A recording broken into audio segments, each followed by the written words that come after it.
Bayangkan sebuah bumi yang sunyi namun penuh rahasia, jauh sebelum jejak manusia pertama tercipta. Di hamparan liar ini, makhluk-makhluk api berkuasa membangun peradaban tak kasat mata yang penuh konflik dan pertumpahan darah. Apa yang terjadi di dunia misterius itu sebelum Allah menunjuk Nabi Adam sebagai khalifah? Mengapa malaikat sendiri khawatir akan rencana ilahi ini? Mari kita telusuri kisah tersembunyi yang disembunyikan waktu, sebuah babak epik yang mengguncang bumi sebelum kita mengenalnya. Assalamualaikum warahmatullahi wabarakatuh. Segala puji bagi Allah Subhanahu wa Ta'ala, Tuhan semesta alam, yang telah memberikan hidayah dan petunjuknya kepada umat Muhammad sallallahu alaihi wasallam. Syalawat dan salam senantiasa tercurah kepada Nabi besar kita, Muhammad sallallahu alaihi wasallam, yang telah membawa umat manusia keluar dari kegelapan menuju cahaya Islam yang penuh berkah. Semoga kita semua selalu berada dalam lindungannya dan diberikan kekuatan untuk menjalankan ajarannya dengan sebaik-baiknya. Bagian 1. Awal mula bumi dan penciptaan makhluk. Sebelum manusia, bayangkan sebuah dunia yang masih kosong dari jejak langkah manusia, sebuah hamparan luas yang dipenuhi misteri dan keheningan. Bumi, ciptaan Allah yang agung, telah ada jauh sebelum Nabi Adam diciptakan. Dalam Al-Quran, Allah menyebutkan penciptaan langit dan bumi sebagai tanda kekuasaannya yang tak terbatas. Surah Al-Anbiya ayat 30 berbunyi, "Dan apakah orang-orang yang kafir tidak mengetahui bahwa langit dan bumi itu keduanya dahulu adalah suatu yang padu, kemudian kami pisahkan antara keduanya." Ayat ini mengisyaratkan bahwa bumi telah melalui proses penciptaan yang panjang sebelum menjadi tempat tinggal bagi makhluk-makhluk cerdas. Sebelum Nabi Adam, bumi bukanlah tempat yang sunyi sepenuhnya. Dalam tradisi Islam, diyakini bahwa Allah telah menciptakan makhluk lain yang mendiami planet ini, yakni jin. Surah Ar-Rahman ayat 15 dengan tegas menyatakan, "Dan dia menciptakan jin dari nyala api." Penciptaan jin ini diyakini terjadi sebelum manusia, sebagaimana diisyaratkan dalam surah Al-Hijr ayat 26-27. "Dan sesungguhnya kami telah menciptakan manusia dari tanah liat kering, dan jin telah kami ciptakan sebelum itu dari api yang sangat panas." Dari ayat ini kita bisa membayangkan bahwa jin adalah makhluk pertama yang diberi kehidupan oleh Allah untuk menghuni bumi. Gambaran tentang jin ini sangat berbeda dengan manusia yang kita kenal. Mereka adalah makhluk halus, tak kasat mata, diciptakan dari elemen api yang bergetar dan berkobar. Bayangkan sebuah dunia di mana angin membawa suara-suara tak terlihat, di mana kilatan cahaya mungkin saja adalah jejak pergerakan mereka. Jin memiliki kemampuan luar biasa. Mereka bisa bergerak dengan cepat, mengubah bentuk bahkan terbang melintasi angkasa. Dalam keheningan bumi yang masih perawan, mereka hidup, berinteraksi, dan membentuk komunitas mereka sendiri, jauh sebelum tanah ini disentuh oleh telapak kaki Nabi Adam. Namun bagaimana kehidupan mereka di bumi saat itu? Al-Quran tidak memberikan detail naratif yang panjang tentang kehidupan jin sebelum manusia. Tetapi ayat-ayat tertentu dan penafsiran ulama memberikan petunjuk. Dalam surah Al-Baqarah ayat 30, ketika Allah berfirman kepada malaikat, "Sesungguhnya, aku hendak menjadikan seorang khalifah di muka bumi." Malaikat bertanya, "Mengapa engkau hendak menjadikan khalifah di bumi itu orang yang akan membuat kerusakan di dalamnya dan menumpahkan darah?" Pertanyaan ini mengisyaratkan bahwa malaikat telah menyaksikan sesuatu sebelumnya, kemungkinan besar perilaku jin yang telah mendiami bumi. Mereka tampaknya tahu bahwa makhluk berakal sebelumnya telah melakukan kerusakan, sebuah pengalaman yang membentuk kekhawatiran mereka. Bayangkan pemandangan bumi pada masa itu, daratan yang luas dengan pegunungan menjulang, lautan yang bergelombang tanpa kapal yang melintasinya, dan hutan-hutan lebat yang belum disentuh tangan manusia. Di tengah lanskap ini, jin bergerak bebas. Mungkin ada yang tinggal di gua-gua gelap, ada pula yang melayang di udara, atau bersemayam di kedalaman laut. Mereka adalah makhluk yang diberi kebebasan oleh Allah, namun juga memiliki kehendak sendiri, sebagaimana manusia nantinya. Kehidupan mereka penuh misteri, namun satu hal yang pasti, bumi adalah rumah pertama mereka, sebuah panggung luas tempat mereka memainkan peran sebelum kedatangan khalifah baru. Seiring waktu berlalu, kehidupan jin tampaknya tidak selalu harmonis. Beberapa ulama seperti Ibnu Katsir dalam tafsirnya menyebutkan bahwa jin pernah hidup dalam komunitas yang terorganisasi, tetapi juga mengalami konflik dan pertumpahan darah. Ini bukanlah cerita dongeng, melainkan cerminan dari sifat makhluk berakal yang diberi kebebasan oleh Allah. Jika kita bayangkan, mungkin ada kota-kota tak kasat mata yang mereka bangun atau pertempuran yang terjadi di antara mereka, meninggalkan jejak energi yang hanya bisa dirasakan oleh malaikat yang mengawasi dari langit. Malaikat, sebagai saksi ciptaan Allah, tampaknya telah melihat semua ini. Mereka adalah makhluk suci yang selalu taat, diciptakan dari cahaya, dan bertugas memuji Allah tanpa henti. Ketika mereka mendengar rencana penciptaan khalifah baru, kekhawatiran mereka muncul bukan karena ketidakpatuhan, melainkan karena pengalaman menyaksikan apa yang terjadi sebelumnya. Bumi yang awalnya damai telah menjadi saksi kekacauan yang disebabkan oleh jin. Dan disinilah cerita mulai bergeser menuju babak baru, persiapan untuk kedatangan Nabi Adam. Bagian 2. Kehidupan jin dan pertumpahan darah di bumi. Mari kita masuk lebih dalam ke dunia jin, penghuni bumi sebelum Nabi Adam. Bayangkan sebuah masa di mana bumi masih liar dan tak terjamah, namun dipenuhi kehidupan yang tak terlihat oleh mata manusia. Jin, makhluk dari nyala api, telah diberi kebebasan oleh Allah untuk hidup dan beraktivitas di planet ini. Dalam tradisi Islam, mereka bukan sekadar bayangan atau roh tanpa tujuan. Mereka adalah makhluk berakal, memiliki kehendak, dan mampu membentuk peradaban mereka sendiri. Berdasarkan penafsiran ulama seperti Ibnu Abbas, jin telah mendiami bumi selama ribuan tahun sebelum penciptaan Nabi Adam. Beberapa riwayat menyebutkan bahwa mereka hidup selama 2000 tahun, sebuah rentang waktu yang sulit dibayangkan oleh kita, yang terbiasa dengan ukuran waktu manusia. Bayangkan betapa luasnya waktu itu. Generasi demi generasi jin lahir, tumbuh dan mati, meninggalkan jejak yang hanya Allah dan malaikat ketahui. Mereka mungkin memiliki pemimpin, aturan, bahkan konflik internal yang membentuk dinamika kehidupan mereka. Namun kehidupan jin tidak selalu damai. Surah Al-Baqarah ayat 30 memberikan petunjuk halus tentang apa yang terjadi. Ketika malaikat bertanya kepada Allah tentang rencana penciptaan khalifah baru, mereka menyebut kerusakan dan pertumpahan darah. Ini bukan sekadar dugaan kosong. Malaikat yang selalu mengawasi ciptaan Allah tampaknya telah menyaksikan perilaku jin yang merusak harmoni bumi. Bayangkan sebuah dunia di mana pertempuran terjadi di antara kelompok-kelompok jin. Mungkin ada suara gemuruh yang tak terdengar oleh telinga manusia, kilatan api yang menyambar di udara, atau gelombang energi yang mengguncang alam. Apa yang menyebabkan konflik ini? Al-Quran tidak menyebutkan detailnya, tetapi kita bisa membayangkan bahwa jin seperti manusia nantinya memiliki sifat-sifat yang beragam. Ada yang taat kepada Allah, namun ada pula yang sombong dan memberontak. Beberapa tafsir menyebutkan bahwa kesombongan dan iri hati mulai muncul di antara mereka, mirip dengan apa yang akan kita lihat pada iblis kelak. Mungkin ada perebutan kekuasaan, atau perbedaan pendapat tentang bagaimana bumi harus dikelola. Yang jelas, kebebasan yang diberikan Allah kepada mereka juga membawa konsekuensi, kemampuan untuk memilih antara kebaikan dan keburukan. Bayangkan, pemandangan bumi saat itu. Gunung-gunung menjulang tinggi, lembah-lembah yang dalam, dan sungai-sungai yang mengalir tanpa henti. Di tengah semua itu, jin bergerak tanpa hambatan. Mereka mungkin membangun tempat tinggal dari elemen yang sesuai dengan sifat mereka. Mungkin istana-istana dari asap atau benteng-benteng dari api yang membeku. Kehidupan mereka penuh dengan aktivitas yang tak bisa kita pahami sepenuhnya, karena tubuh mereka berbeda dari tubuh manusia yang terbuat dari tanah.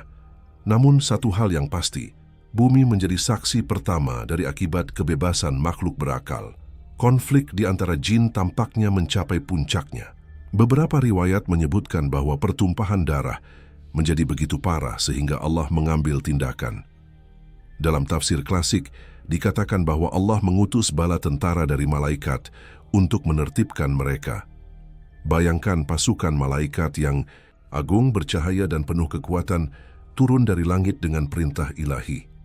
Mereka bukan sekadar pengawas, kali ini mereka bertindak untuk menghentikan kekacauan yang telah menyebar di bumi.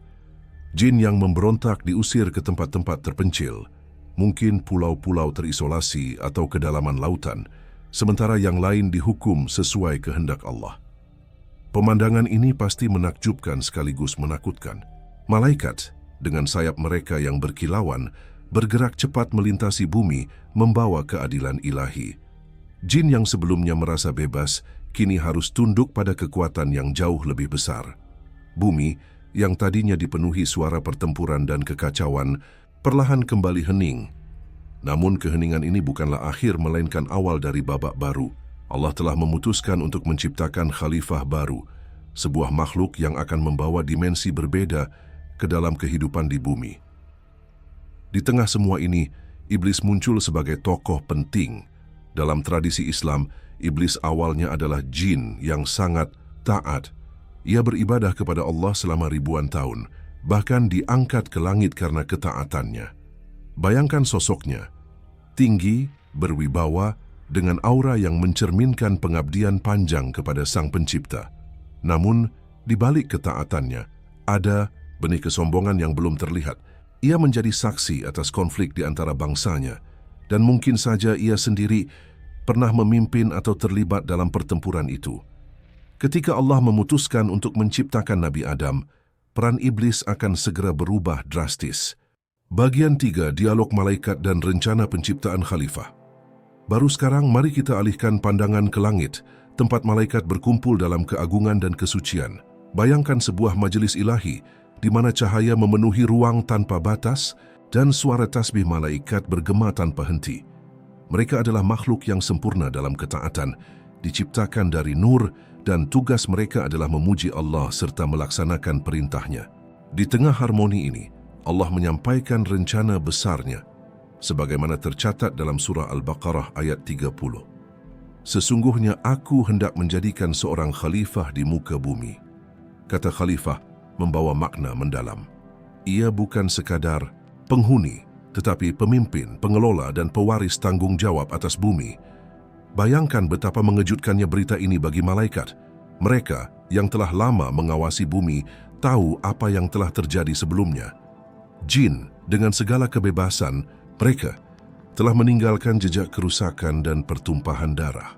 Maka dengan penuh hormat dan rasa ingin tahu, malaikat bertanya, "Mengapa engkau hendak menjadikan khalifah di bumi itu orang yang akan membuat kerusakan di dalamnya dan menumpahkan darah, padahal kami senantiasa bertasbih dengan memuji engkau dan mensucikan engkau?" Pertanyaan ini bukan bentuk penentangan, melainkan ekspresi keheranan yang lahir dari pengalaman mereka. Bayangkan suasana saat itu. Malaikat-malaikat berdiri dalam barisan yang rapi, wajah mereka berseri oleh cahaya ilahi, namun ada sedikit kerutan kekhawatiran di hati mereka.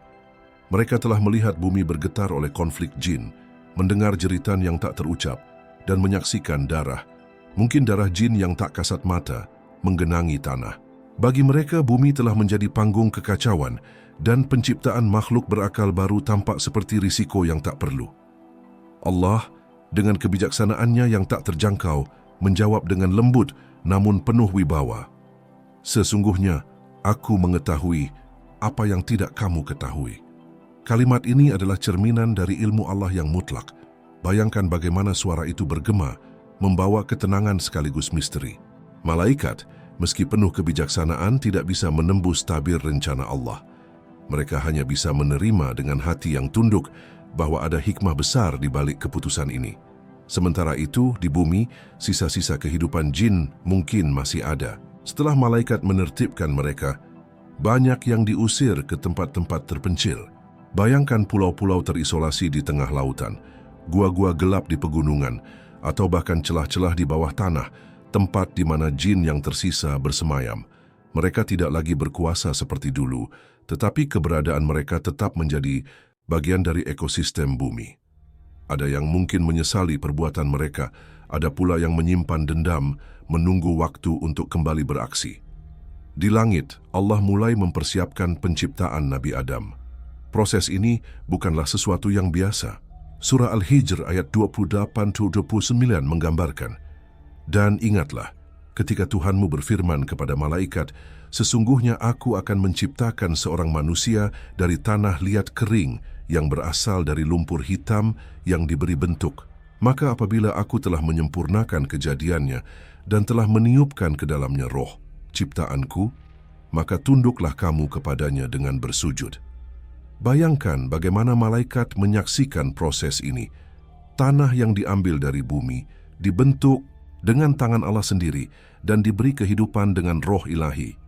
Penciptaan ini adalah tanda bahwa bumi akan memasuki era baru. Jika jin diciptakan dari api, maka manusia, Nabi Adam, diciptakan dari elemen yang lebih rendah hati, tanah.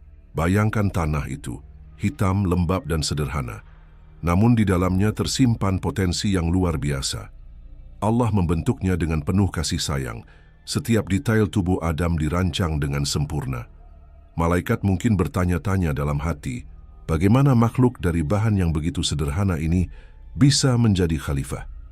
Di sisi lain, iblis yang saat itu masih berada di antara malaikat karena ketaatannya juga menyaksikan proses ini.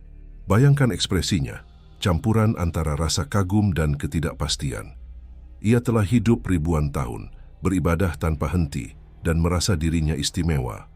Namun, ketika Allah mengumumkan bahwa makhluk baru ini akan menjadi khalifah, sesuatu dalam dirinya mulai bergetar. Benih kesombongan yang selama ini tersembunyi mulai tumbuh, meski ia belum menunjukkannya secara terbuka. Bumi, yang telah melalui masa kekacauan, kini bersiap menyambut penghuni baru. Angin berhembus pelan, membawa aroma tanah yang segar. Lautan bergoyang tenang seolah menanti peristiwa besar. Dan di langit malaikat terus bertanya-tanya, sementara Allah dengan penuh rahmat melanjutkan rencananya yang agung.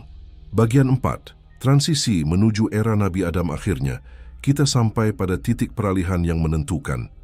Bumi yang telah menjadi saksi kehidupan jin dan kekacauan mereka, kini bersiap untuk menyambut khalifah baru, Nabi Adam. Bayangkan momen ini, dunia yang telah melalui ribuan tahun sejarah, tak kasat mata kini berada di ambang perubahan besar. Allah telah menyelesaikan penciptaan Adam dan roh ilahi telah ditiupkan ke dalam tubuhnya.